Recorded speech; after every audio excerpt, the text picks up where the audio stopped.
Hello, and this video is going to be all about my tiny house craft studio.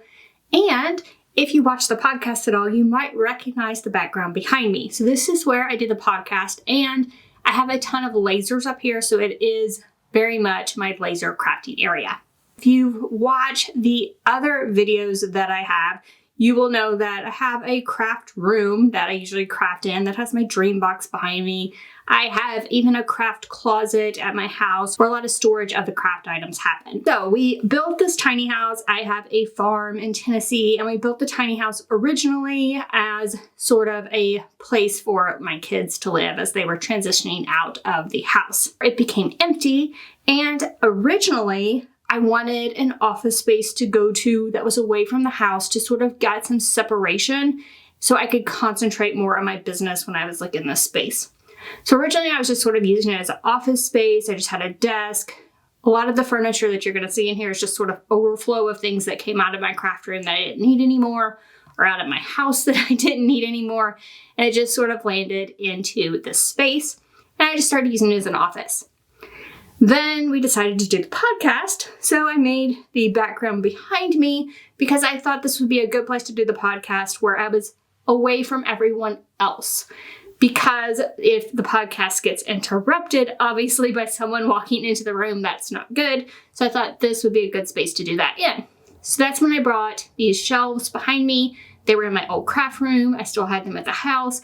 I brought them behind me and decorated and sort of set up a podcasting area and started adding more to this tiny house. Then as I started reviewing more lasers, I realized lasers are big and I did not have enough space within my craft room to review all the lasers that I wanted to review for you. Now, will I keep all the lasers I ever review? Probably not. However, I do need to keep them for a period of time to make sure I test them adequately for the YouTube channel. Because of that, I started sort of laser crafting in this area, and I just decided that this should basically be where most, if not all, of the lasers live. I do have a couple at the house just for convenience if I need to make something. That's when this became more of a studio. Now, that is a fairly recent development. So as I give you a tour of the space, do keep in mind that this is fairly recent and I'm sort of tweaking a few things, layout of a few things, but I did want to show you this area because perhaps you don't have enough room within your home for a craft room, but maybe you have enough money to make a little tiny house, and this could inspire some of your decisions. So I wanted to take you around this space. The tiny house itself consists of almost an open floor plan, but this space right here was supposed to be the bedroom area of the tiny house. So it is a smaller room and kind of enclosed in.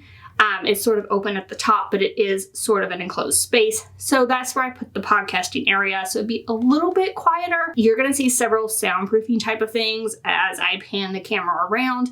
So I did have to do quite a bit of soundproofing in this space. So one of the things I did purchase in this area is a sit stand desk, and I have loved it. So it's an adjustable desk. It is powered. I have it on. I can raise it up and down as needed. So I can stand up and work, I can sit down and work. This is one of the purchases that I made for this space. I chose one from FlexiSpot. I do really like this. So if you have an opportunity to add a sit stand workplace, this could be a good option for a craft table as well. I think you can get them in different sizes. I got this one more of a desk type situation, but you could shop around for different sizes.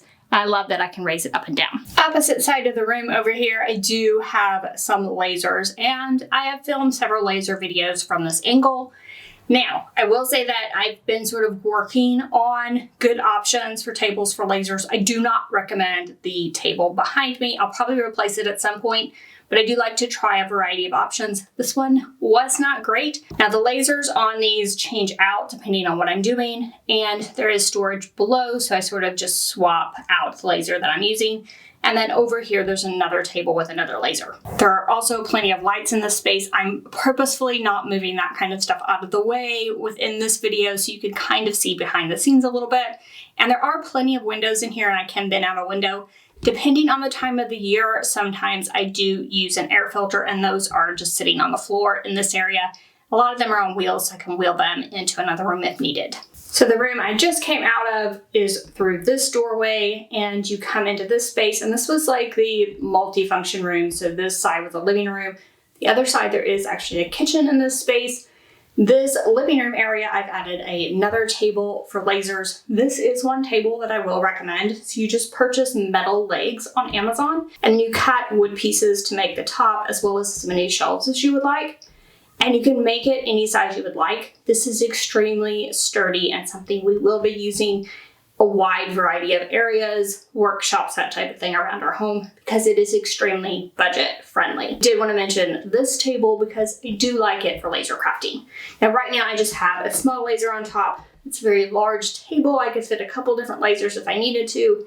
Table underneath where I can store other lasers. So that long table sits against the wall over here. There's a couch in the center of the room and a couple of random tables behind me that were just sort of left over from around our house. Holds a couple of different things and random laser accessories. So the door behind me goes into that first podcasting space I was in, and this is the original desk I started with up here when I wanted to make it my office space. It is just sort of a desk that we had around. I still use it and sit here. I like to sit here and work because I can look out this window basically, so I sit here and work a lot. And just so you get the whole tour experience, on the opposite side of that living room area, there is a full kitchen within here. So there's cabinets, there's a stove, there's a refrigerator on this opposite wall. So there is a full kitchen. I definitely do not use it as a full kitchen. I make tea over here.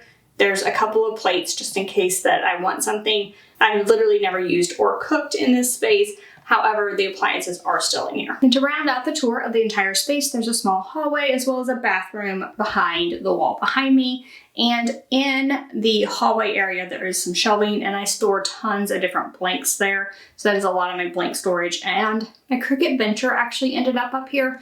It's just so large and was taking up a large footprint in my small craft studio. So I moved it up here just thinking I would free up some space, but it's actually been pretty useful up here. So I've used it a few times. I can also plug it in, sort of get screenshots from here, work in Cricut Design Space with that machine. Actually been pretty useful up here, so it may be the permanent spot for the venture. So now perhaps you're inspired to have a tiny house for your crafting studio. What are some of the things you should consider? First of all, utilities. So power, water, internet. If it's close enough to your home, you may be able to splice into your home's utilities. However, if it's not, you may need a completely separate utility service and the expense that comes with that. So do keep that in mind when you're thinking about a studio. And if we were building this for just crafting purposes and it was close to our home, I might not even have water, a bathroom, definitely wouldn't have a full kitchen in here. However, this was built for another purpose and was here, so I definitely decided to go ahead and use it. So it probably depends on your situation and what kind of little, small, tiny house you would need. So you could get some type of building that was pre-built and turn it into your craft studio without any sort of running water or anything at all. Just maybe have electricity for your machines, and they can kind of clear up some space in your house or allow you to expand your crafting or your craft business.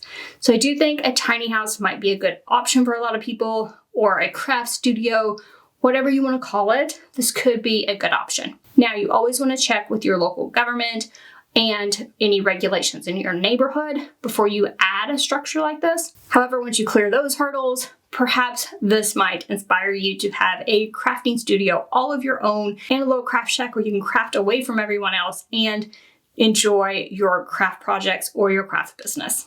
I will say the smaller it is, the more you're going to want to look at small space organization ideas, using vertical space, that type of thing. You probably noticed in this tour, I don't have a lot on the walls yet or anything like that. Like, I really just started adding this space to my business within the last couple of years. So it is sort of growing here and what I'm doing in this space. And I will probably continue to grow in this space just to get some of the bulk of the items, and especially the larger items, out of my house. It's much easier to put a large laser in this space than it is to put it into my second floor craft studio at the house. So we definitely will be using this space for larger items especially. So I hope you enjoyed this little tour and it gave you some ideas. If you head to the more information link below this video, I will have links to things I've used in this space, just the things I recommend. Like I said, some of the things I don't recommend, and we've kind of been experimenting with different things. But the things I do recommend, I will link to those, so you can head there and get more information about anything I covered. And I hope you enjoyed this look inside of my tiny house craft shack.